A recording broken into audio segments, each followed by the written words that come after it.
भाई सध्या आपण पाहिलं होतं की निवडणूकच्या आधी काही भरपूर व्हिडिओ तुमचे व्हायरल झाले होते. त्यामध्ये तुम्ही सांगत होते की नगरपालिकेवर जिंकून आल्यानंतर आपण उर्दूमध्ये पार्टी लावणार आहे. ते नक्की काय विषय आहे? काय खरं आहे की काय आहे?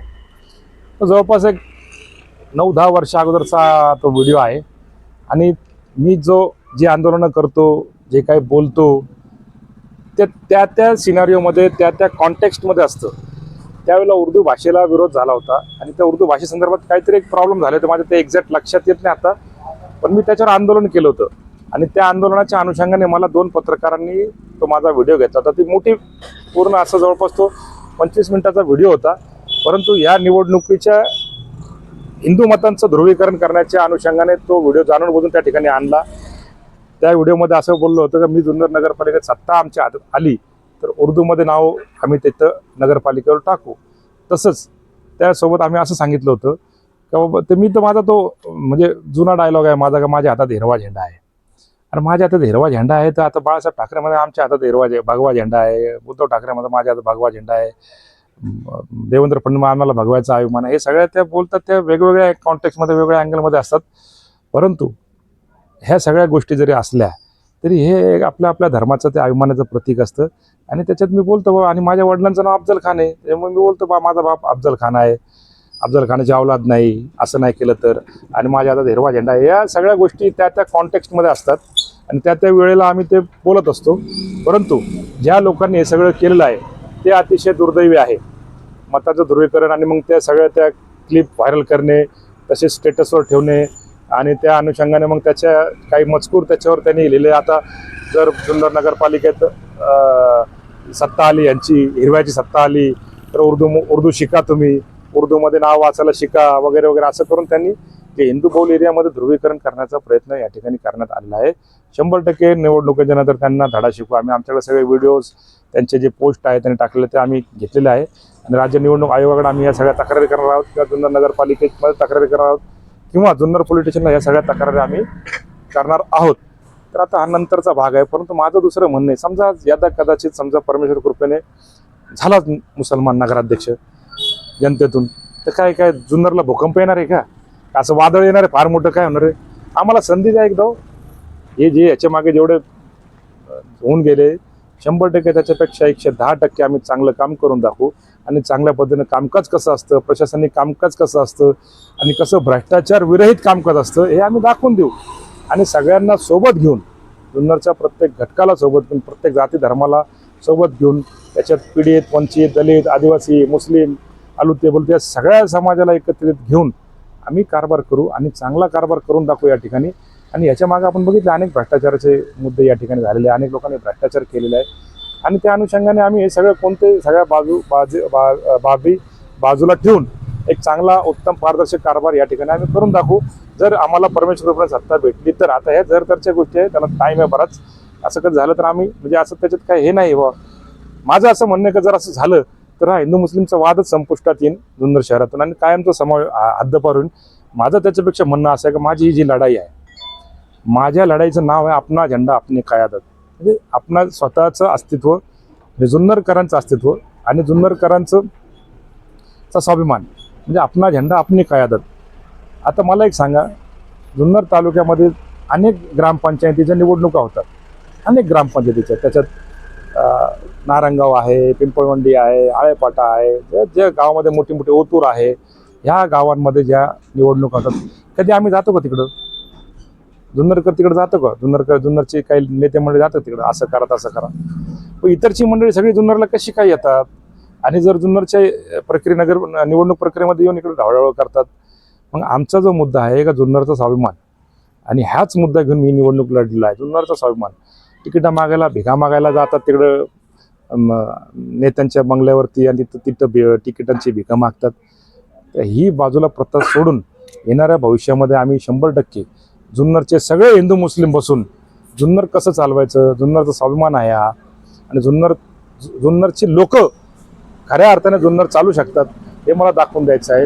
आणि त्या अनुषंगाने मी अनेक वर्षापासून हे प्रयत्न करतोय. याच्या मागं सुद्धा आम्ही ते प्रयत्न केले, परंतु काही तात्विक कारणामुळे त्यांचं आमचं जमलं नाही. परंतु मी त्यांना स्वतः प्रपोजल दिला होता की आपण हिंदू मुस्लिम मिळून हा पॅनल लावूया, पण नगराध्यक्षाचा कॅन्डिडेट आमचा असेल या मुद्द्यावरती आमचं बिनसलं त्यांचं म्हणणं होतं त्या नगराध्यक्ष कॅन्डिडेट त्यांचा असावा. आता याच्यापेक्षा मग माझं दुसरं म्हणणं असं आहे, समजा राष्ट्रवादी काँग्रेस पक्षाने मुस्लिम नगराध्यक्ष दिला असतं तर काय वाईट झालं असतं का? का त्यांनी दिला नाही? 40% मुस्लिम समाज जुन्नर शहरात आहे, त्यांनी द्यायला पाहिजे होतं ना. मग मुस्लिम समाजाने त्यांना नाकारलं तर त्याच्यात गैर काय वाईट काय? समजा उद्या यदा कधी तुम्हाला निकाल वेगळा दिसू शकतो, तर मग तुम्ही त्याच्यातून चिंतन करायला पाहिजे का तुम्ही 40% मुस्लिम समाजाला कम्प्लीट निग्लेक्ट करता. कोणताही पक्ष असू द्या, राष्ट्रवादी काँग्रेस स्पेसिफिक काय, आमच्या मुस्लिम समाजाच्या लोकांमध्ये राष्ट्रवादी काँग्रेस पक्ष आणि त्या संदर्भात काही आहे बाबा भावना त्यांच्या, तिकडे काम करतात, ते करू द्या त्यांना. पण ते हे माझा मुद्दा असा आहे का बा जुन्नरचा कारभार हा जुन्नरच्याच लोकांनी करावा, त्याच्यात इतरच्या बाहेरच्या लोकांनी हस्तक्षेप करू नये. हा विकास कामासंदर्भात जे काय अडीअडचणी येतील त्याच्यामध्ये आम्ही त्यांच्याकडे जाऊ ना, आणि त्यांच्याकडे मदत घेऊ शहराच्या विकासासाठी, आणि जुन्नर एक झगमगाट करू, भारी जुन्नर बनू.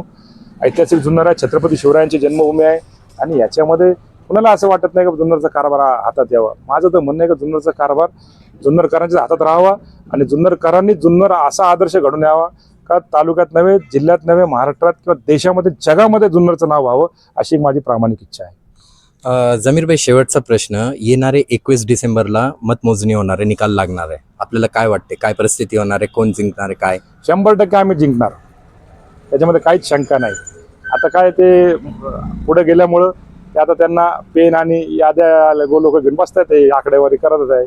एवढी करमणूक आता 21 तारखे 20 तारखेपर्यंत का लोकांनी करावी आपली करमणूक. उभाटाला किती पडणार आहे, भाजपला किती पडणार आहे, जमीर कागदीला किती पडणार आहे, मला तर काय कोणी गिनतीतून घेतच नाही.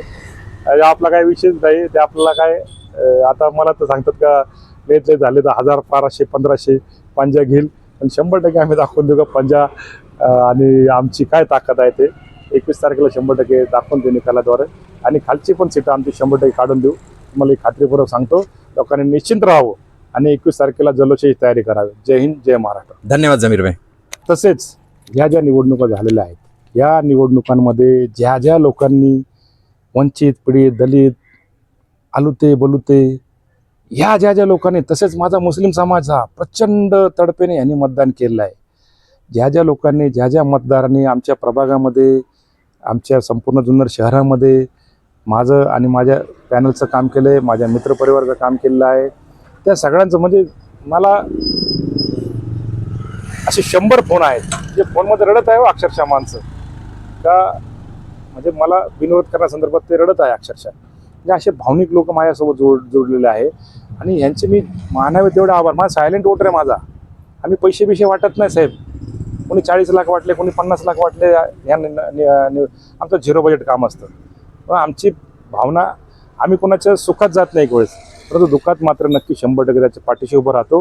कितीही मोठं लफडं असून द्या, त्या लफड्यामध्ये त्याला मदत करतो, त्याच्यावर येणारा वार आमच्या छातीवर घेतो, आणि त्याला ह्या सगळ्या प्रगतीतून बाहेर काढतो, त्याला मदत करतो, आणि डोंगरासारखं त्याला आम्ही हिंमत देतो, आणि संपूर्ण प्रक्रियेमध्ये आम्ही असतो. आम्ही कुठे लपत नाही, छपत नाही, पळून जात नाही. येणारा प्रत्येक संकट हा त्याला मुकाबला करतो, आणि त्या संकटाला आम्ही परतून लावतो. त्यामुळे आमचा जो वोटर तो सायलेंट आहे. हे पाठ की काय कोणी काय पैसे वाटते ते आम्हाला माहीत नाही. आम्ही तर आवाहन केलं, पैसे घ्या सगळ्यांचे, बटन दाबा पंजाचे. त्याच्यामुळे ते आम्ही निश्चिंत आहोत. आणि माझी काल तब्येत जरा खराब असल्या कारणामुळे थोडंसं मी 1 तास 2 तास जरा मला थोडासा त्रास होत होता, म्हणून मी थोडंसं नर्वस दिसलो लोकांना, आणि मी जरा लगेच इमिजिएट निघून गेलो. तर लोकांना तर थोडं वाटलं का काय हा घाबरला का काय. मी लगेच आलो ताबडतोब. इथं एक प्रभाग 3 मध्ये वादावादी झाली होती, आणि तिथं मारामारी होण्याची दाट शक्यता होती, म्हणून तिथं मी लगेच ताबडतोब आलो. घरात जाऊन फ्रेश झालो, फ्रेश होऊन लगेच खाली येऊन ते आम्ही पूर्ण प्रॉब्लेम सॉर्ट आउट केला. माझे सगळे जवळपास शेकडो साथीदार या ठिकाणी होते, आणि 100% तुम्हाला खात्रीलायक सांगतो का आम्ही या ठिकाणी जिंकणार म्हणजे जिंकणारच. ठीक आहे, धन्यवाद जमीरभाई.